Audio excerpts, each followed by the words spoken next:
Hello. All my life, the guitar's been a source of great happiness to me. And I'd like to help you to enjoy the same feelings of excitement at making music by playing the best instrument of all, the guitar. Now, I've had the pleasure, through my books, such as Playing a Day, of starting off the careers of many of the greatest names in popular music. So if you've got a guitar, we're on our way, because I'm here as your personal tutor. And everything that you'll need to know will be here on the screen. And soon, you and I will be playing together with our own backing group. Now, all guitars are tuned the same way, and they're fingered with the left hand in the same way. So whatever type of guitar you have, these lessons are for you. And by the way, if you happen to be left-handed, don't worry, because left-handed people hold and play the guitar the same way as everyone else. Fingering with the left hand and strumming or picking with the right. This is a Spanish or classical guitar, as it's more often known. And its three top strings are made of nylon, and the lower three strings are nylon wound with a fine wire. And by the way, when I talk about top strings or bottom strings, I'm referring to the sound they make, not their position on the guitar. As you can see, the top string in pitch just happens to be nearest the ground. So remember, the highest sounding string is the top string, and the lowest one is the bottom string. All the other guitars have steel strings, but never put steel strings on a classical guitar, because they would strain it. Always use nylon strings, which are lighter and sweeter in sound, like this.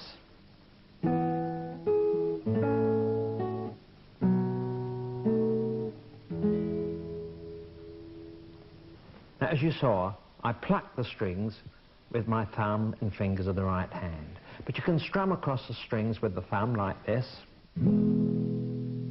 or with the nail of the first finger like this, and that helps you to get a nice rhythmic sound. But to play this way on a guitar with steel strings would make the thumb or finger sore. So we use a plectrum to strum these guitars with. And by the way, there's no rule that says you can't strum a classical guitar with a plectrum either. In fact, many players do.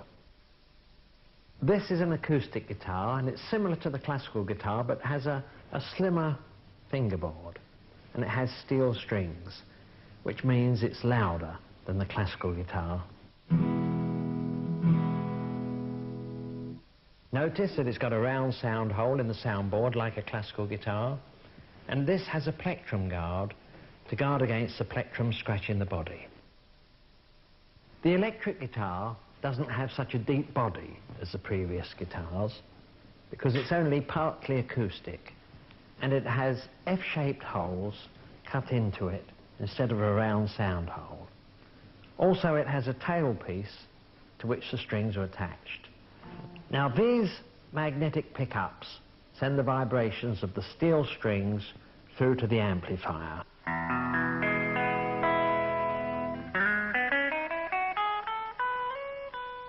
And these are the volume and tone controls. Notice the vibrato arm, which does this.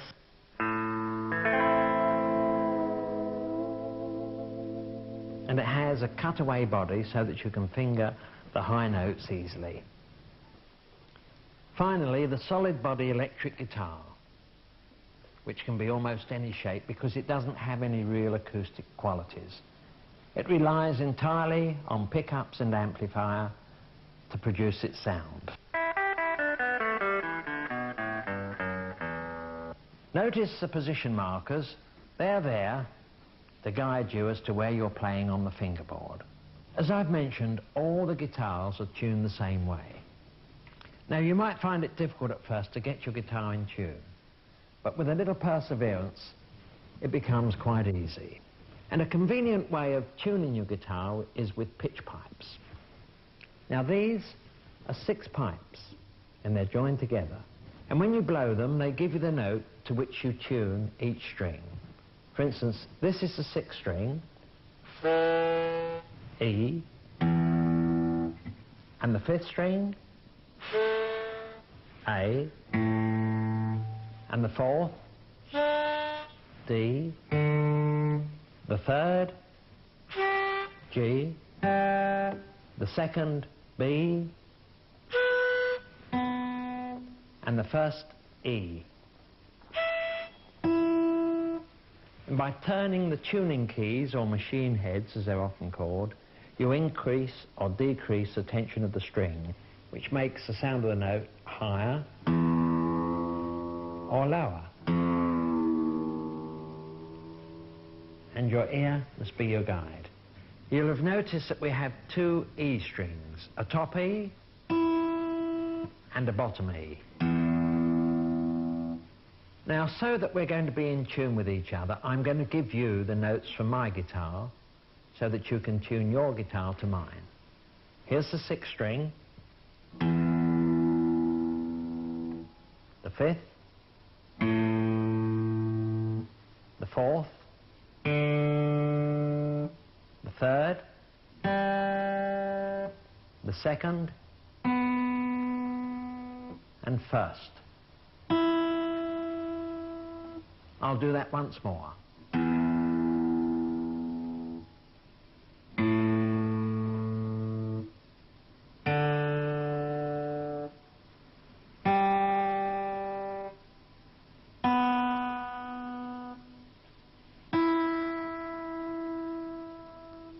You might find that after tuning all the strings, the ones you did at first have gone out of tune. This is because tuning a string changes the tension on the neck, which may affect the other strings. So you have to go back and check again. We all have to do this, so don't think there's something wrong with your guitar or your ear. For a beginner, it's easier to sit down and play, and it's good to have a little stool for your left foot, which puts the guitar in the right position for the left hand on the fingerboard and the right hand strumming. If you hold the guitar like this, and you can see my thumb is sticking up over the top of the fingerboard, you can't reach as far with your fingers as you can if your thumb is slightly behind the neck of the guitar like this. That's very important, as you'll see later. If you don't have something to rest your foot on, it's just as easy to cross your legs, either way, and rest your guitar on your leg. This also brings the guitar in the right position. And if you want to play standing up, which is good for stage work and showmanship, you'll need a shoulder strap.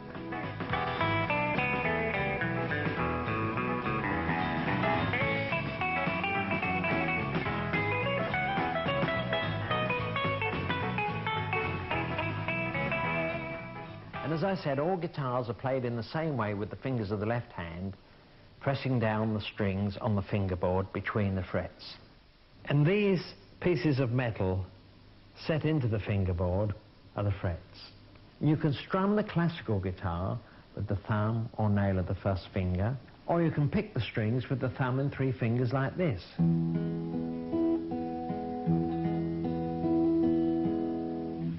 Or you can strum with a plectrum. And I suggest that for now you use a plectrum, which will give you a louder tone. And of course, we use a plectrum on all guitars with steel strings. Here's a selection. As you can see, they are all shapes and sizes. This is the size and shape I prefer. A thick one is called a hard plectrum and gives a louder sound. And the thin one, which is called a soft plectrum, gives a softer sound. Now, if you strum near the bridge, and this is the bridge, you get an incisive, cutting sound. And if you strum near the fingerboard, you get a sweeter sound. I suggest we strum about midway for now, like this.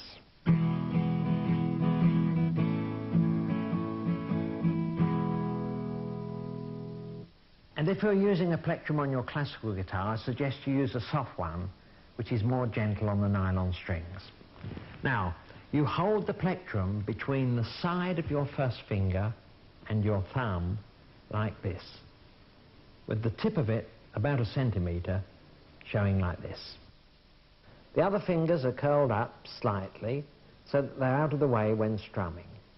And when you strum across the strings, the point of the plectrum should be pointing at the strings, and your wrist should be slightly arched so that you can strike across the strings as though you were flicking a bit of dust off them, like this.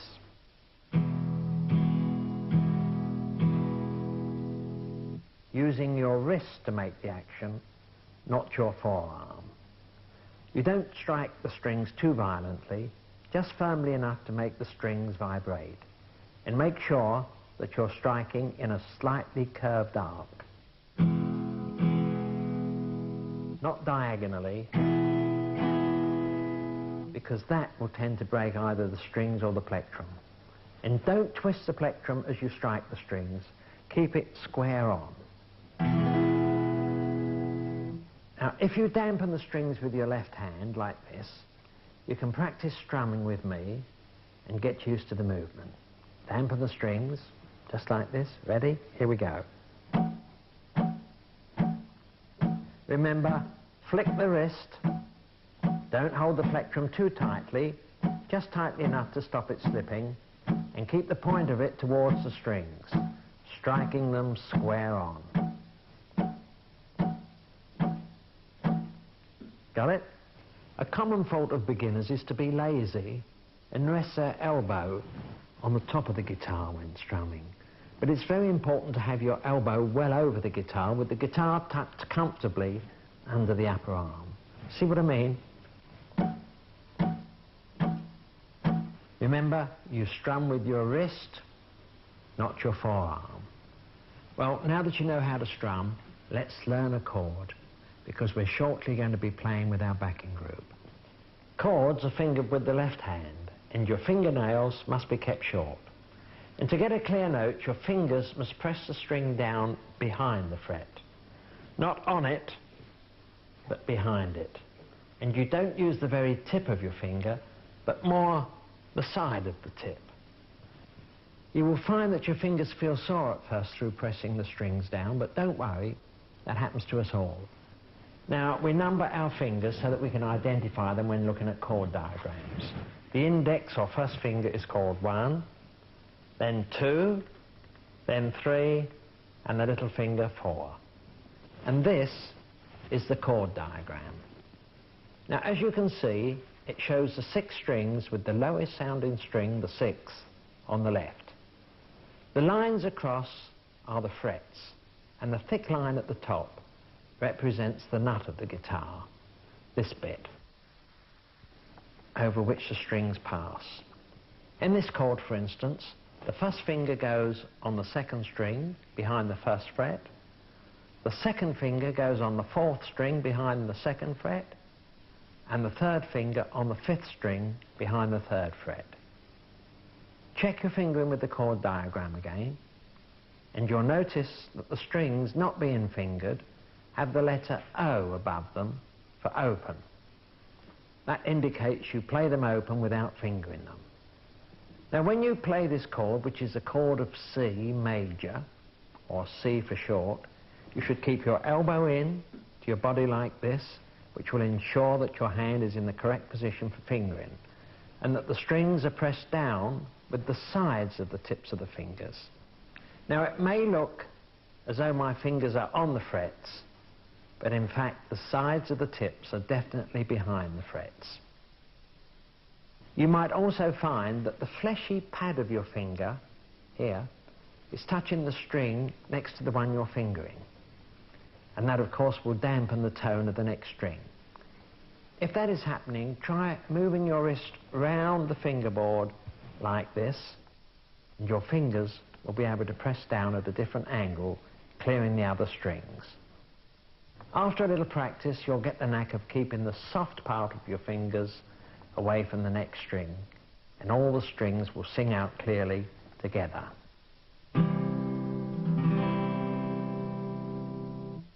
Now, I'm going to count 4, and then we're going to start strumming together. And make sure that you keep time with me. Ready? Get the chord of C. Here we go. 1, 2, 3, 4.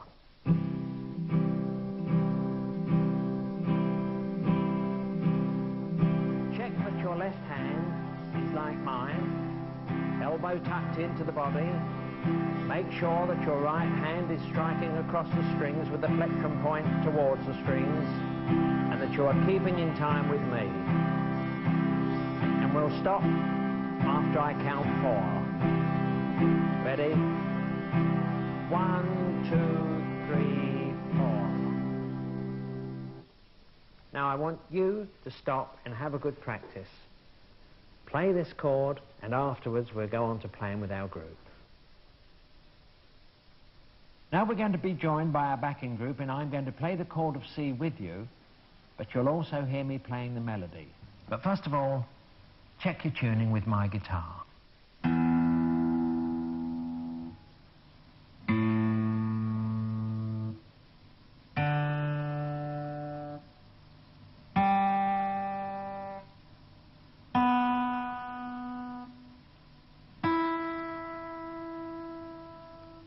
So, fingers on the chord of C, and we'll start strumming, and then gradually the different instruments will join us so that you get used to the sound of playing with a group. Just you and I to start with. Ready? 1, 2, 3, 4.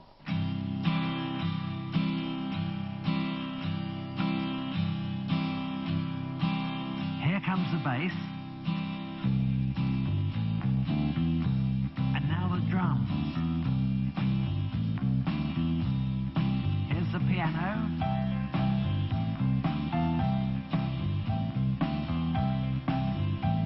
And here's my electric guitar.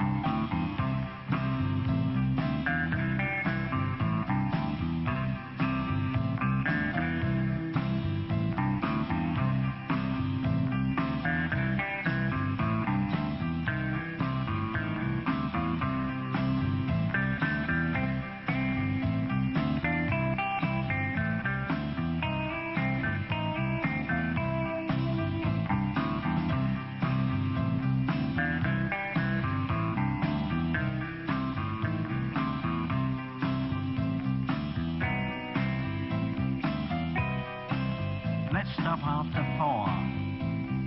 1, 2, 3, 4. You should practice that piece a few times to get the hang of it before moving on to our next piece, in which we will still use the chord of C, but our backing group will play a slightly different rhythm. For this next piece, I'll count 4, and we'll again add the instruments as we go. Get the chord of C, you and I to start with. 1, 2, 3, 4.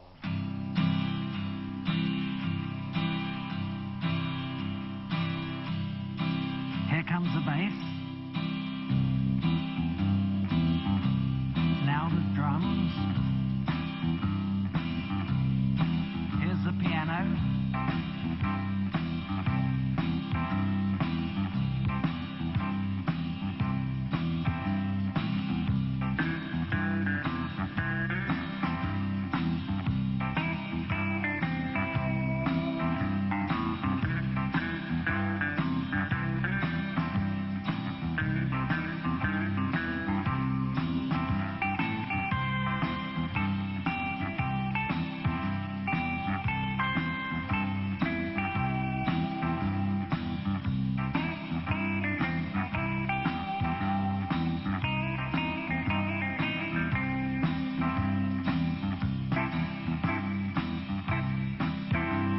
After 4.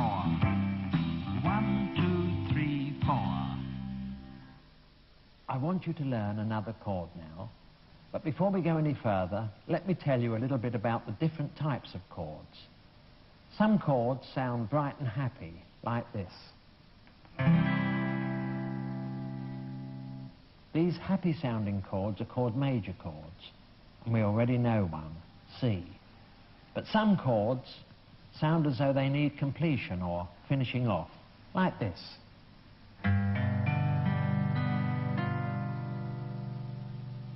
You want it to go on to... And these chords that sound as though they should resolve into another chord are called seventh chords. And we're going to learn one now. It's called G7. And as before, here's the diagram showing the strings, the nut, the frets, and the fingers. The first finger goes on the first string, the second finger on the fifth string, and the third finger on the sixth string. The second, third and fourth strings are open. It might sound a bit muffled at first, but let's try it. Check the fingering again, elbow in, thumb behind the neck and... Okay, now let's try a rhythmic beat playing the chord of G7. Here we go. 1, 2, 3, 4.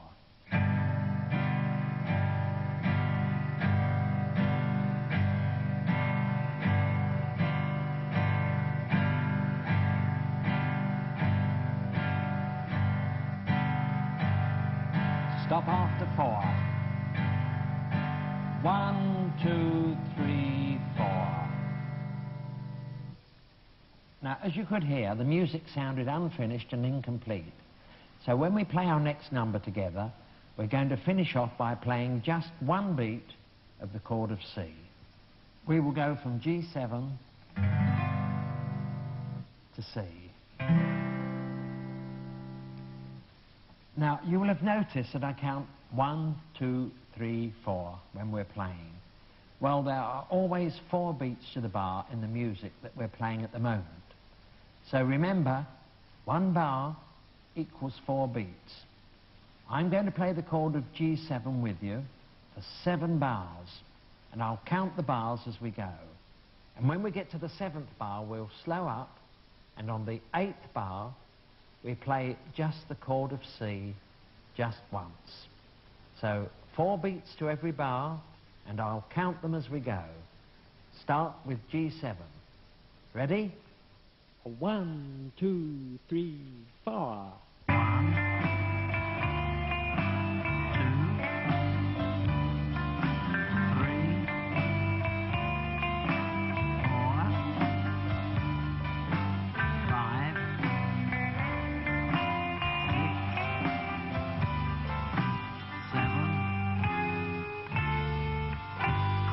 C now.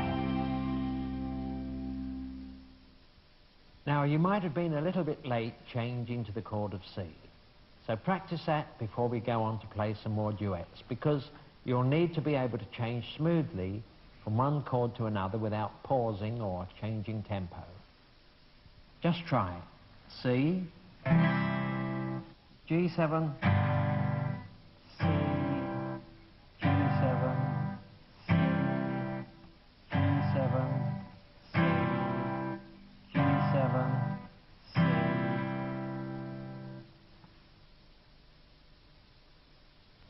Now that you've learnt to change from C to G7 and back again smoothly, let me tell you how we indicate when to change chords in music. This is a form of shorthand music. Every chord that you learn will have a name like C or G7, and they're named after the first 7 letters of the alphabet. And when you need to play a chord of C, we write just that, the letter C. Now, to indicate a beat or stroke across the strings, we use this sign. And if you want to play the chord of C 3 times, we would write it like this. And 4 times would be written like this. Most popular music is either written with 3 beats to a bar or 4 beats to a bar. We've already played a couple of tunes with 4 beats to a bar, and to indicate a bar of music, we have a sign like this, and another one to start the next bar off with like this. And the number of strokes or beats between the 2 bar signs indicate the number of beats to the bar. This would be 4 beats to the bar. And this would be 4 beats of C to the bar, because we put the name of the chord in place of one of the beat signs. And if we wanted to play 4 beats of G7, we would write this. So the following sequence of chords means 2 bars of C, or 8 beats, and then 2 bars of G7, or 8 beats, and then 2 bars of C. Let's hear how it would sound. Ready? I'll count you 4. 1, 2, 3, 4. C, C, G7, G7, C,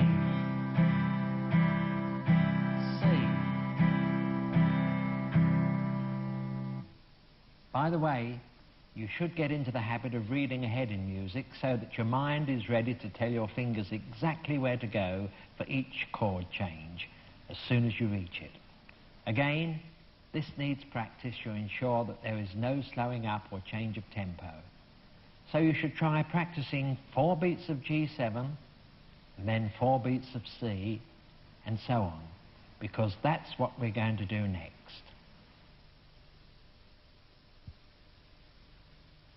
Well, if you can change from one chord to the other easily, you'll be able to join me in a duet in which we change chords.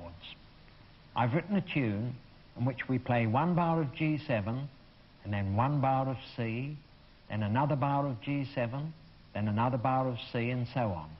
And as you can see that on the music. The rhythm section is going to start straight in with us this time. So check your tuning. E, A, D, G, B, E. Now I'm going to count 4. G7 to start then. Ready? 1, 2, 3, 4.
Now I'm quite sure that you'll have noticed that on the last bar of that piece we only played 3 beats.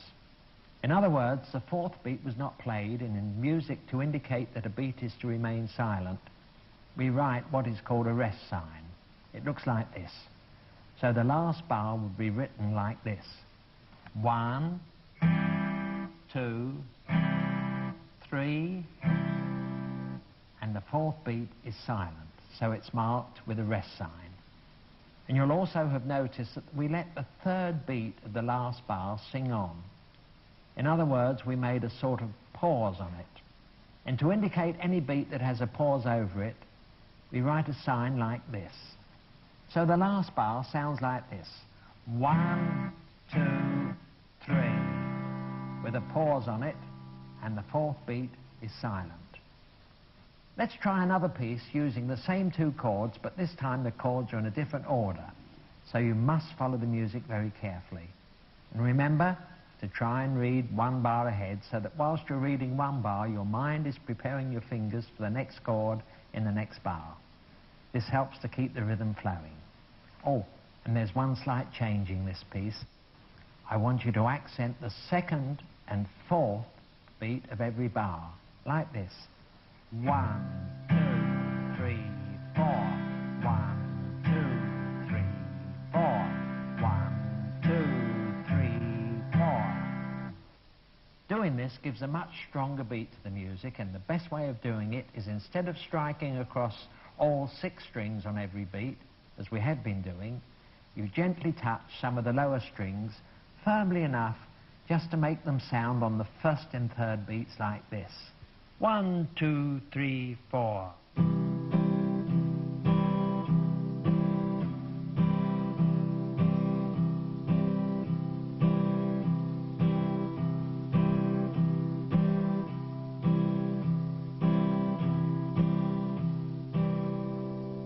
Try it with me. Chord of C. Ready? 1, 2, 3, 4. 1, 2, 3, 4. 1, 2, 3, 4. 1, 2, 3, 4. Now you don't have to be too precise when touching the lower strings on the first and third beats, just as long as you touch some of them. Let's stop after 4. 1, 2, 3, 4. So here we go with He's Got the Whole World in His Hands. And you'll notice from the music that we only have 3 beats in the last bar, with a pause over the third beat and a rest sign for the fourth beat. Many tunes finish in this way, so you'll come across it often. Here we go then. Try and keep in tempo with me. And remember, if you can't keep up with me, you can wind the tape back as often as you like and keep on rehearsing with the group and I. Ready? 1, 2, 3, 4.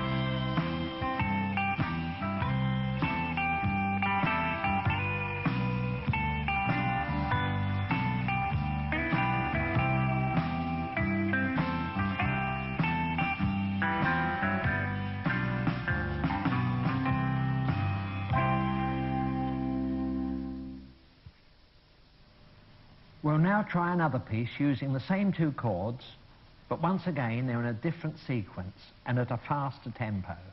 If you look at the music, you'll notice that in the 4th bar there are only 2 beats. So from the 3rd bar it would sound like this. 1, 2, 3, 4, 1, 2. And the 3rd and 4th beats of the 4th bar are tacit, which means silent. Ready? 1, 2, 3, 4.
Now you're going to play in a different rhythm, one with 3 beats to every bar.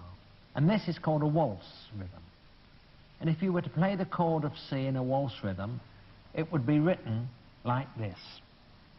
1, 2, 3, 1, 2, 3, 1, 2, 3.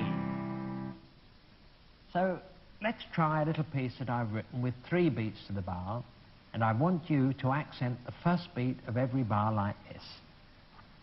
1, 2, 3, 1, 2, 3, 1, 2, 3, 1, 2, 3. We're going to use the same 2 chords, C and G7, and notice that on the last bar of this piece, we only play 1 beat. That's the first beat of the last bar, and we hold it with a pause over it. The 2nd and 3rd beats are silent. So don't forget, read ahead and accent the first beat of every bar. Ready? 1, 2, 3.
It's time to learn a new chord named G major, or G for short.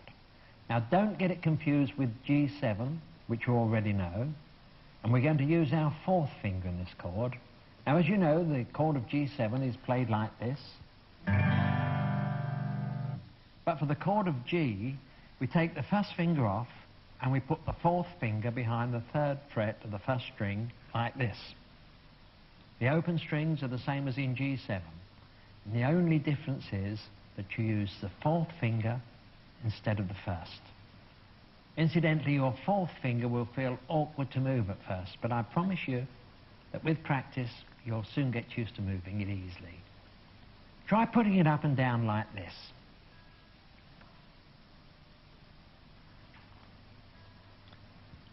Now, I've written a piece which only uses a chord of G, so you can get used to playing it in tempo. Once again, in the last bar, there are only 3 beats with a pause on the third beat. And remember, this is 4 beats to the bar, so accent the second and fourth beats. Ready? 1, 2, 3, 4.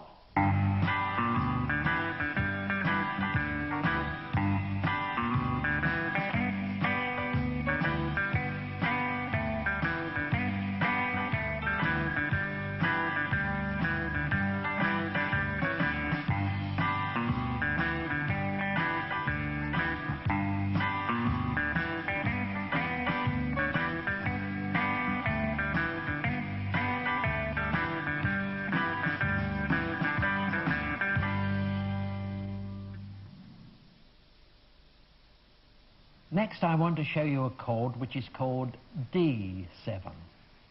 And as you can see from the diagram, the first 3 fingers are closer together on this chord, and they finger the top 3 strings like this. The 4th and 5th strings are played open, but you can see there's a cross over the 6th string. And that means that the 6th string is not played. You strike them like this.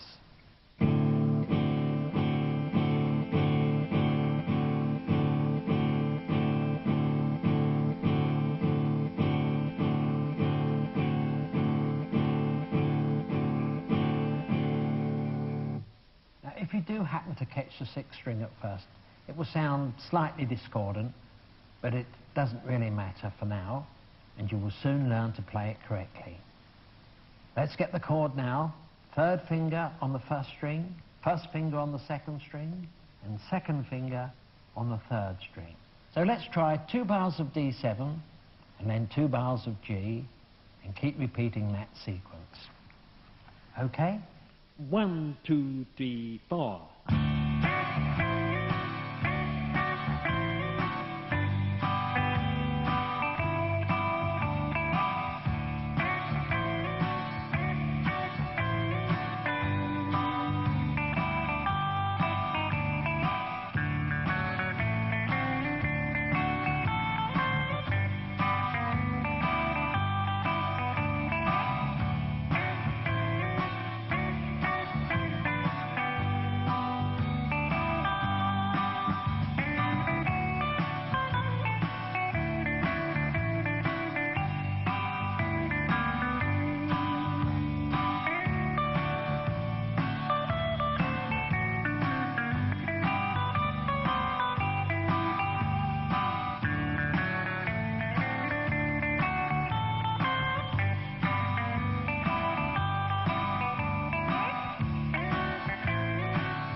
Now I'd like us to play a piece using all the chords that you have learned so far.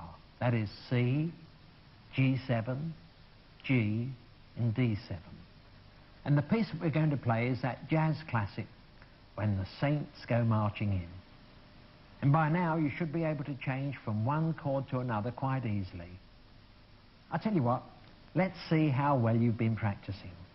I'm going to say the name of a chord and you play it straight away. Ready? And I'll do them with you. C, G,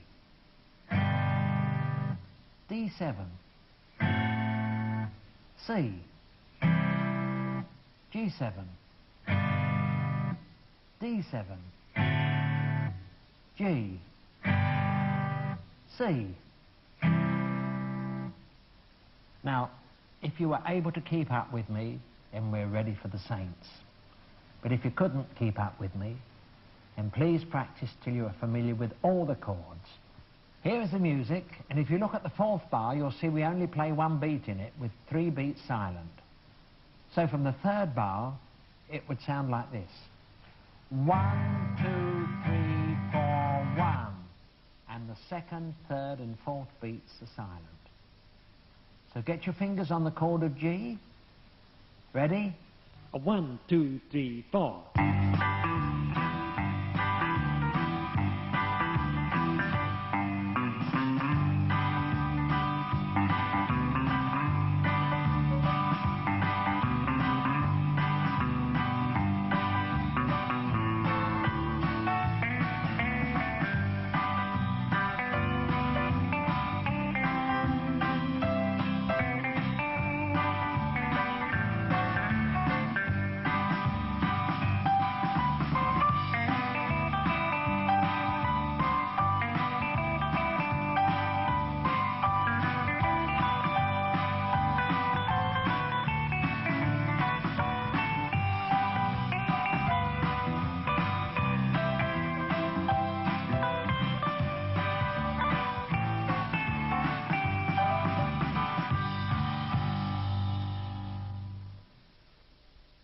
Let's try another number using the same 4 chords, and the tune is the old jazz classic, Down by the Riverside.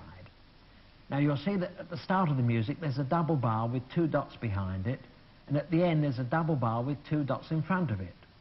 And that bar has a bracket over it with the figure 1. Now that means that you play up to that bar, then repeat back from the beginning and play the whole lot again. And on the repeat, you miss the bar marked 1, which is called the first time bar, and you go over to the bar which is bracketed and marked with a 2, which is called the second time bar. And we play 1, 2, 3 beats with a pause over the third beat, and the fourth beat is silent. In other words, the whole thing is played twice through. The first time playing the first time bar, and on the repeat you play the second time bar.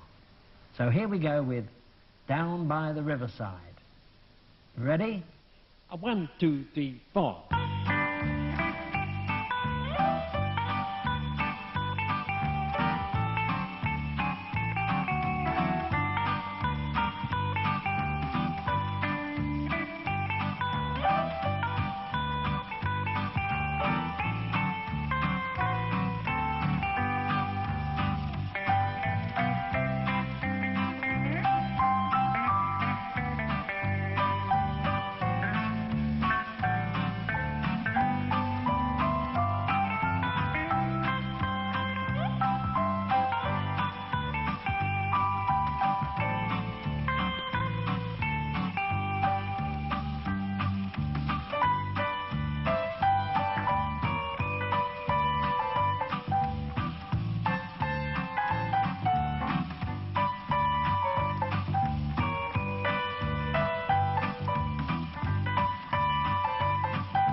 With the 4 chords we've learnt, we can play what is known as the blues, or as it's mostly known, the 12-bar blues. And most pop tunes have 32 bars to a chorus, but the sequence of chords called the blues lasts for 12 bars only. And there's thousands of songs based on the blues sequence. Tunes such as Rock Around the Clock, In the Mood, Guitar Boogie, Blue Suede Shoes, and many, many more. In fact, jazz and pop musicians have been writing songs based on the blues for years and years. And I'm sure they're going to carry on doing so for a long time yet. Now, the blues can be fast or slow, sad or happy, but there's always just 12 bars based on this sequence. And the sequence is 3 bars of G, and then 1 bar of G7, then 2 bars of C, 2 more bars of G, 2 bars of D7, and finally 2 bars of G, making 12 bars in all.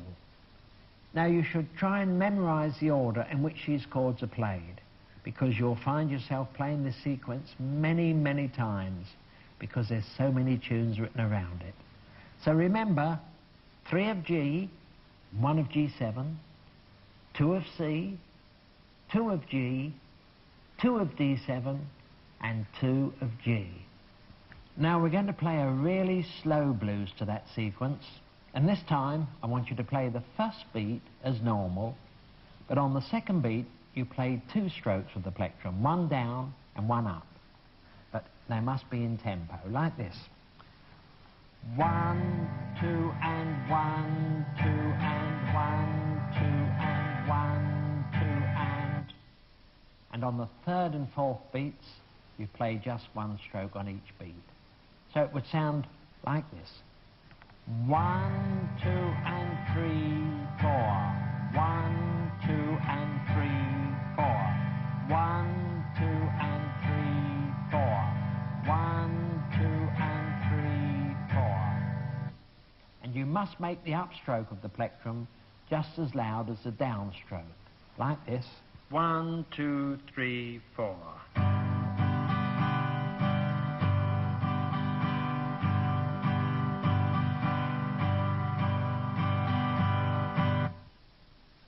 Right, now we're going to play a slow 12-bar blues like this. 1, 2 and 3, 4, using our new rhythm. 1, 2, 3, 4.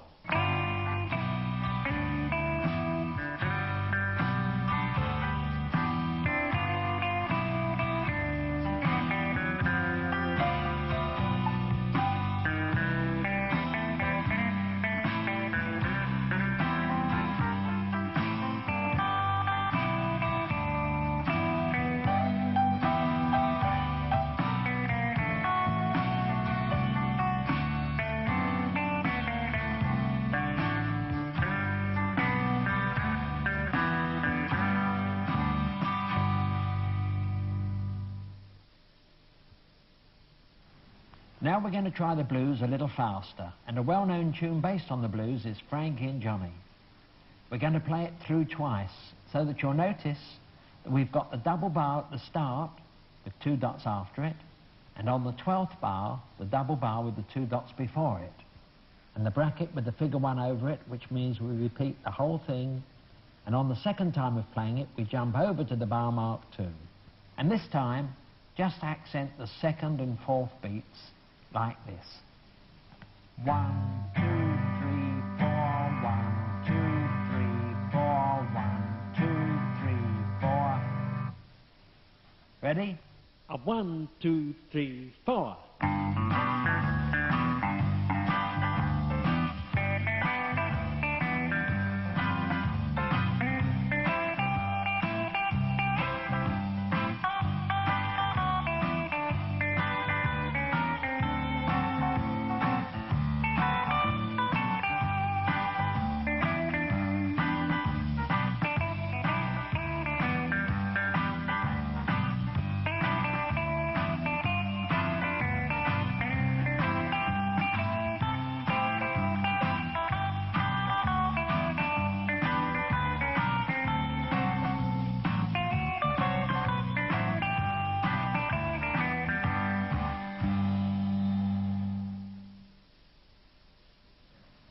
Now let's get straight on with a much faster blues. It's the same sequence of chords which you should have remembered by now, but if you haven't, here they are anyway.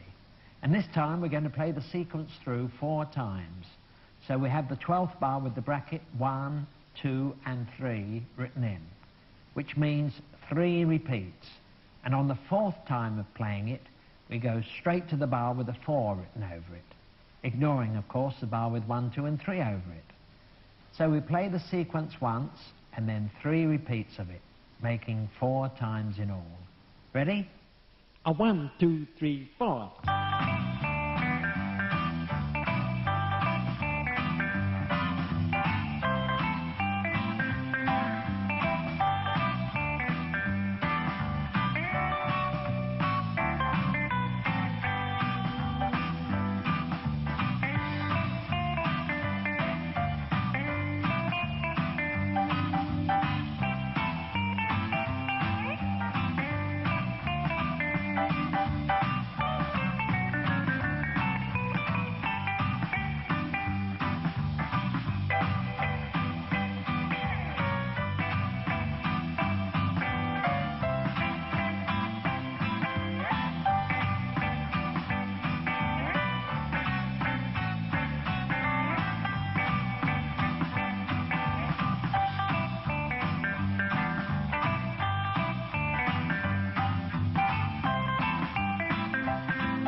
So now you can play the blues, slow, medium or fast, and you'll find that there's dozens of well-known tunes you can use these chords on. Now I'm going to show you two new chords, and they are both what are called minor chords. Now, as you'll remember, I said that some chords sound happy and complete, like the major chords, C major for instance. Some sound unresolved and they're called seventh chords, like G7. But some chords sound rather sad, and these are known as minor chords. This one is E minor.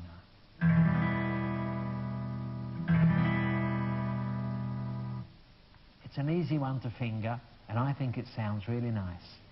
In fact, I think it's one of the nicest sounding chords on the guitar. Now here's the fingering with the first, second and third strings open. The third finger goes on the fourth string behind the second fret, and the second finger also goes behind the second fret on the fifth string. The sixth string is played open. Fingers in position then, and we'll play it together. Here we go with E minor. 1, 2, 3, 4.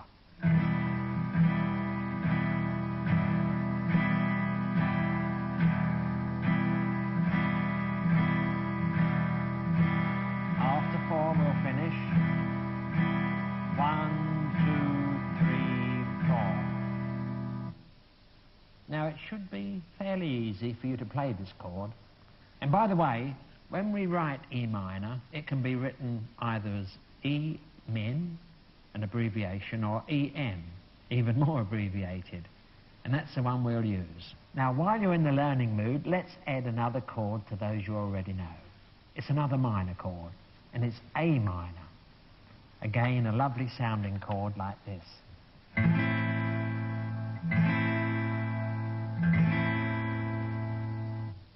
We have the first string open, the first finger goes on the second string behind the first fret, the third finger on the third string behind the second fret, and the second finger on the fourth string also behind the second fret.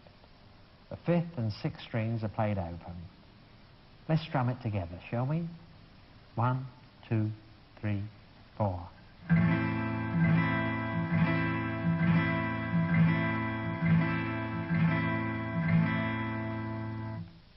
Nice sound, isn't it? I'll tell you what, let's practice changing from E minor to A minor, then back again to E minor, then A minor. Then we can play a piece using both chords. Okay, one bar of each, and we'll start on E minor. 1, 2, 3, 4. E minor, A minor, E minor, A minor, E minor, A minor,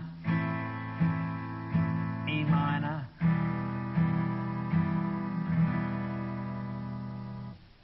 Right, now, if you're proficient at changing from E minor to A minor, you can play this next piece, which is a slightly different rhythm.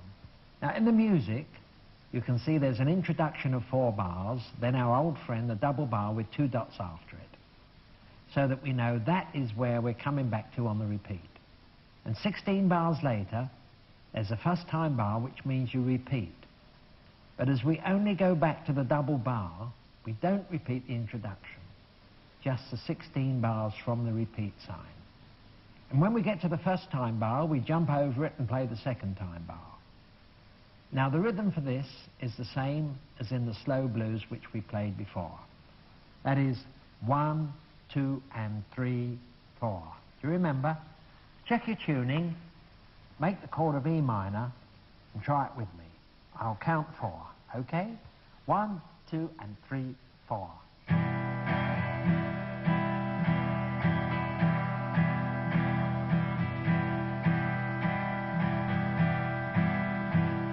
Right, stop now. 1, 2 and 3,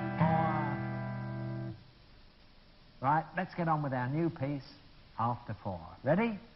1, 2, 3, 4.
Well, now that you've entered the exciting world of the guitar, the way ahead is open for you to go on to bigger and better things. And maybe, if you work hard, even a career in music. Just like so many guitar players I've helped along the road to stardom.